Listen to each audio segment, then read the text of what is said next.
만군의 여호와가 말하노라. 그날에 내가 우상의 이름을 이 땅에서 끊어서 기억도 되지 못하게 할 것이며 거짓 선지자와 더러운 귀신을 이 땅에서 떠나게 할 것이라. 오늘 생명양식은 스가랴 13장 1절에서 9절 말씀입니다.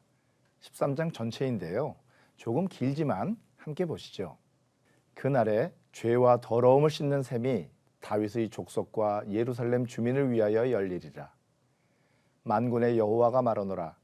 그날에 내가 우상의 이름을 이 땅에서 끊어서 기억도 되지 못하게 할 것이며 거짓 선지자와 더러운 귀신을 이 땅에서 떠나게 할 것이라.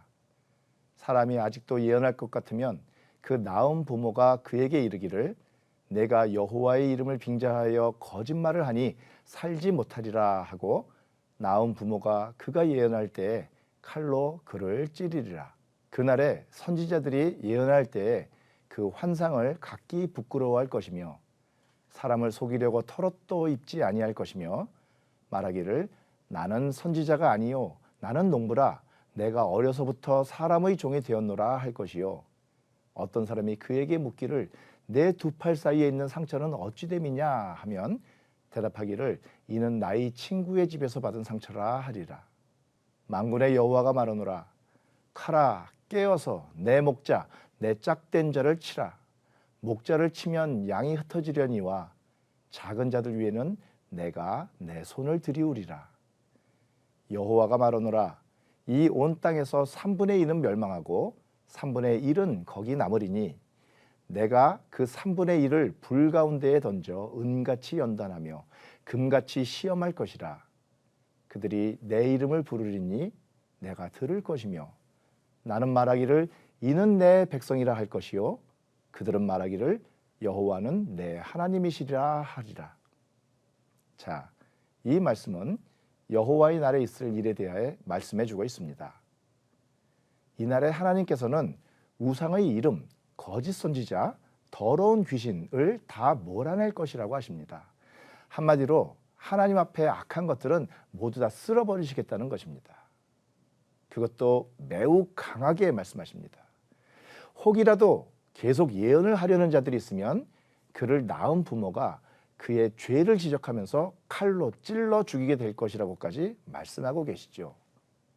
우리가 아는 한에서 가장 강한 사랑, 무조건적이고 심지어는 눈먼 사랑이라고까지 할 수 있는 것이 바로 모성애나 부성애 같은 친부모의 사랑이라는 점을 고려해 본다면 낳은 부모가 자식을 칼로 찌르게 될 것이라는 표현은 여호와의 날에 있을 죄악의 척결에 대해 하나님께서 매우 단호하시다는 것을 짐작할 수 있게 해줍니다. 자, 이렇게 말하는 오늘 본문 가운데 주목해야 할 표현이 하나 있습니다. 하나님께서 우상을 멸하시겠다고 하지 않고 우상의 이름을 멸하시겠다는 2절의 표현입니다. 얼핏 볼 때는 우상 자체를 멸하는 것이 우상의 이름을 멸하는 것보다 훨씬 강한 능지처럼 생각될 수 있습니다. 하지만 가만히 보면 이 표현은 우상의 실체를 지적하는 표현이라고 할 수 있어요. 우상이 뭐죠? 우상은 알고 보면 아무것도 아닌 것들입니다. 간혹 귀신들 같은 영적 존재가 우상 숭배의 대상이 되는 경우도 있지만 대부분의 우상들은 신처럼 숭배하기 위해 인간이 만들어 놓은 것에 불과하죠. 구약의 대표적 우상인 바알이나 아세라 같은 것들 보세요. 사람이 깎아 만든 조각에 불과합니다. 그것들이 우상이기 때문에 사람들이 섬기는 게 아니라 사람들이 그것을 신처럼 섬기기 때문에 우상이 되는 것입니다. 한마디로 사람의 마음이 그것들을 우상이게 하는 거죠. 그것만이 아니에요. 골로새서 3장 5절은 탐심도 우상이라고 가르칩니다. 탐심 자체가 우상이라기보다 어떤 것에 대한 탐심이 그것을 우상으로 만든다는 것이죠. 우리가 마음을 뺏기는 모든 것, 그래서 그게 없으면 죽을 것처럼 생각되는 그런 게 있다면 그거 모두 다 우상일 수 있는 겁니다. 돈이나 명예, 권력, 외모, 건강, 대중적 인기 같은 것들이 모두 우상이 될 수 있는 겁니다. 그러니 눈에 보이는 형상이나 물건이 문제가 아닙니다. 그런 형상들이 모두 없어지면 되는 게 아니에요. 없어져야 할 것은 그것들을 우상화하여 섬기는 인간의 마음입니다. 바알이나 아세라 목상처럼 새긴 우상이 세상에서 모두 사라진다 해도 하나님 대신 그런 걸 만들어 섬기려는 인간의 마음이 변하지 않는 한 우상 숭배는 사라지지 않을 것입니다. 그래서 하나님께서는 우상, 그러니까 사람들이 숭배하던 물건 같은 걸 없애시겠다고 하기보다 우상의 이름, 그러니까 그런 물건이나 대상에 부여하는 사람들의 생각이나 마음을 없애시겠다는 겁니다. 유적지에서 나온 특이하게 생긴 돌덩이 하나가 누군가에게는 특별한 이름과 의미를 가진 우상일 수 있지만 아무도 그 이름을 기억하지 못한다면 그건 그저 굴러다니는 돌멩이에 불과합니다. 누군가에게는 두려워해야 마땅한 우상이 그것을 두려워하지 않는 사람들에게는 아무것도 아닌 거죠. 사탄이나 귀신도 마찬가지입니다. 우리가 사탄을 두려워하면 우리는 사탄의 지배를 받게 됩니다. 사탄이 우리의 우상이 되는 거죠.